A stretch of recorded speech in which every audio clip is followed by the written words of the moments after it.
Episode 4, Ipoh and Penang Island, 3rd of February up until Chinese New Year. So as I came into Ipoh, I spotted this big old Buddha on the side of the road. Thought I'd better stop in and say g'day from Australia. It turned out to be a bit of a temple shoot, and there's 3 or 4 temples there, all set into the limestone caves. I spent quite a while just exploring this area. It's absolutely wonderful.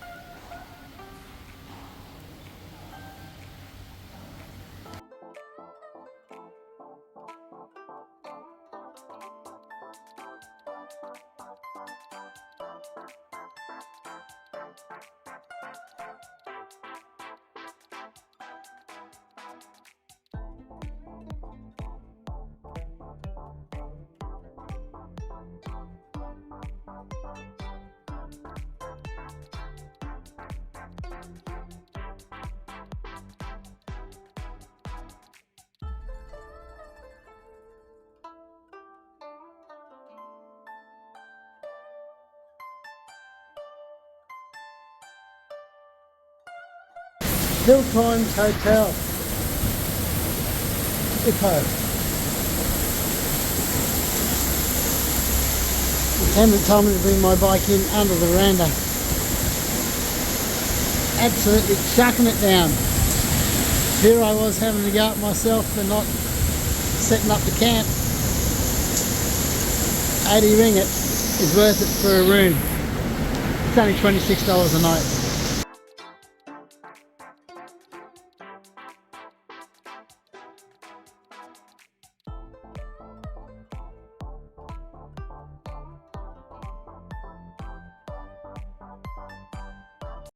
There seem to be less cats, but more of these cheeky little blokes in this area. Heritage Town is just crumbling under the weight of heritage listing, but the people here are just lovely.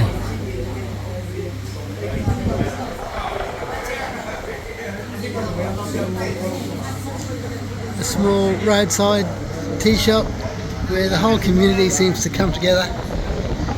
No one spoke a word of English, but I still got a cup of tea. Palm oil is a big agricultural crop in this area. It's just another farm. These frozen teas are absolutely delightful on a hot day. I was looking for a river to camp on, but this was too crowded. These cheeky little blokes everywhere. So, following Google and running out of battery on my phone, this is the track I ended up on.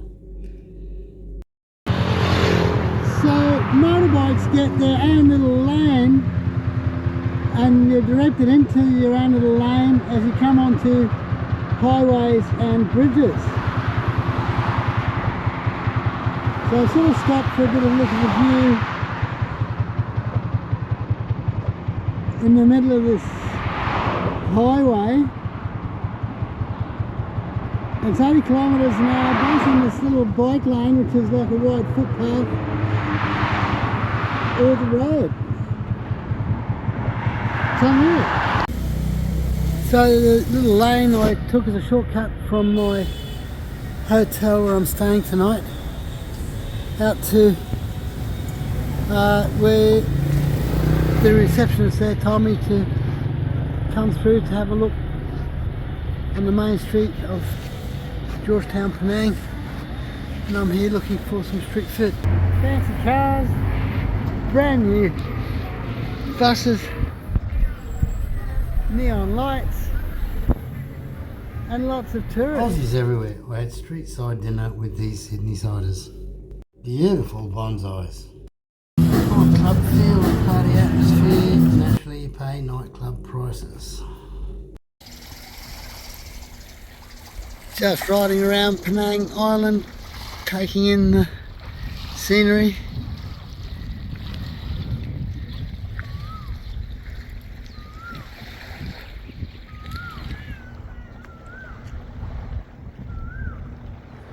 Absolutely delightful little seaside restaurant along the road.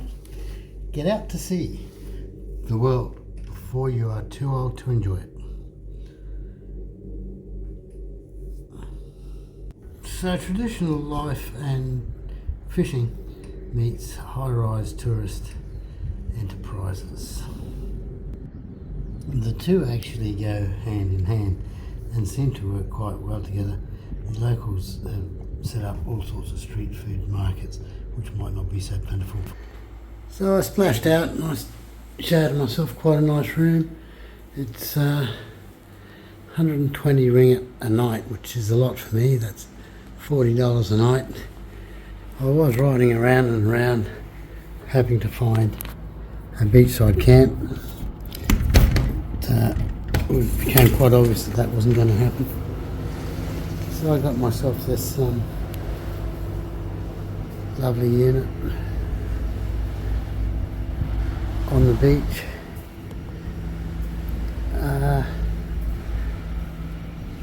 I can't think of the name of the town at the moment.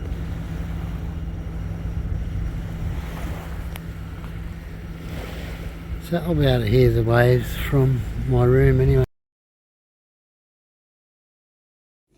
Laundry day, take your shoes off, and street food while waiting for the washing machines. It was so beautiful waking up here, and this is a view from my room in the morning. I decided I would stay next to it tonight and just enjoy the day walking around town.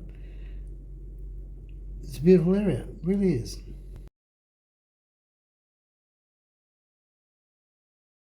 Just taking a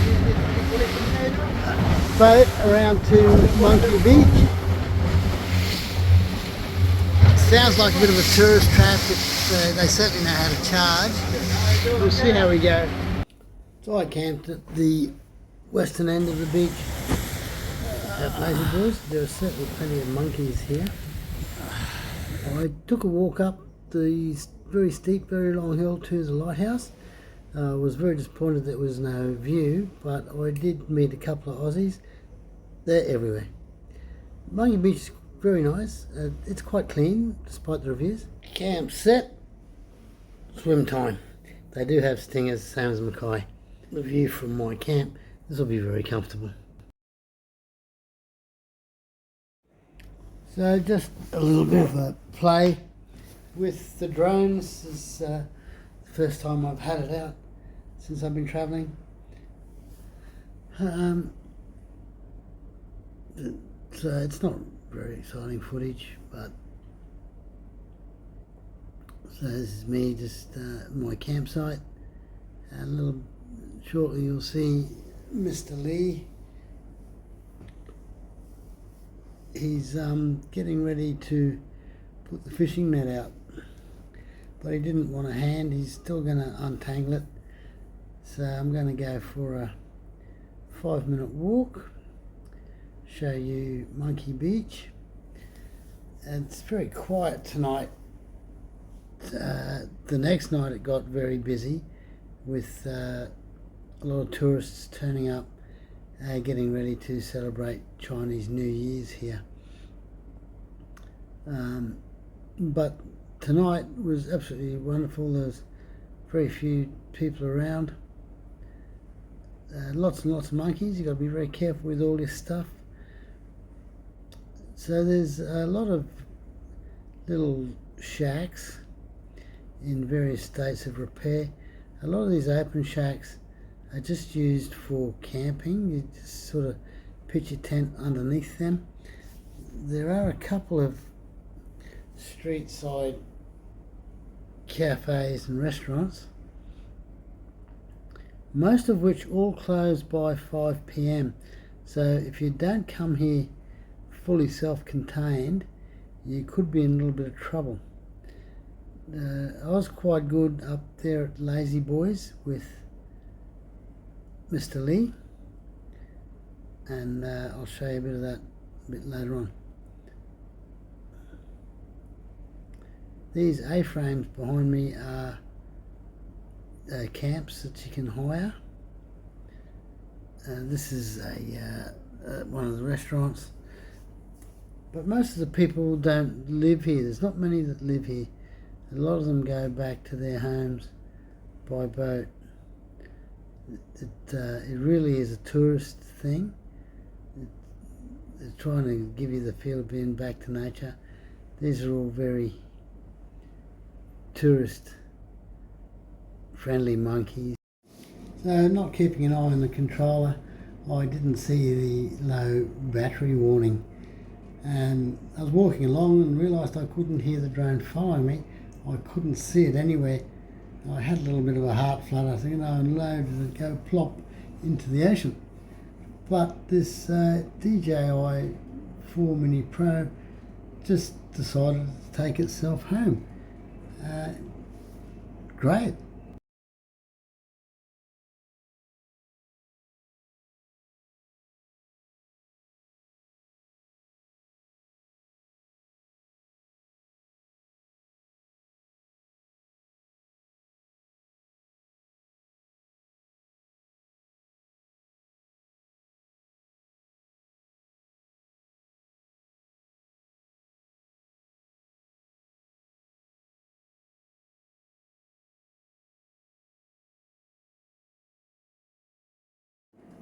I was so relieved when I got back to camp and saw it just parked there, pretty much exactly where it had taken off from.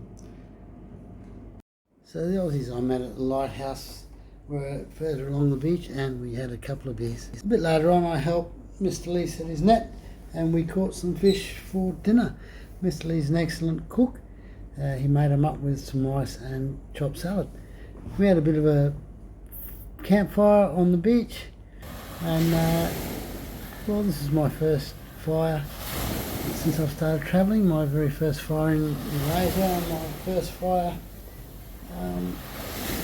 as a homeless bum on a motorcycle. In the morning, the monkeys come down and feed along the beach, and there's quite a few of them. They are quite friendly and just looking for a bit of a treat. You treat them with a little bit of respect. A lot of tourists come along between morning and afternoon tea. We shared our morning catch with these Japanese tourists, and then I took the boat back to Pahang. These flat bottom boats are perfect for these tropical tides.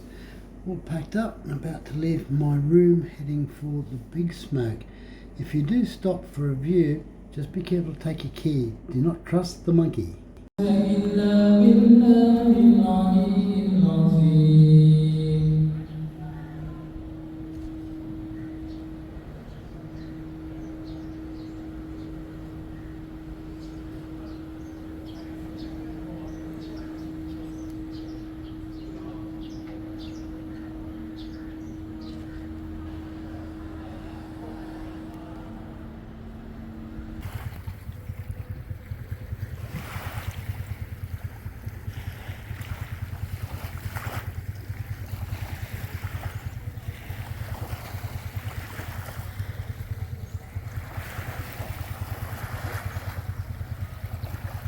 So in the evening I caught the bus out to Churubusco Street, caught up with this man who are container lady. Hey!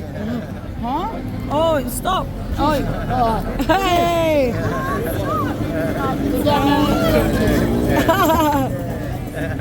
Happy Friday!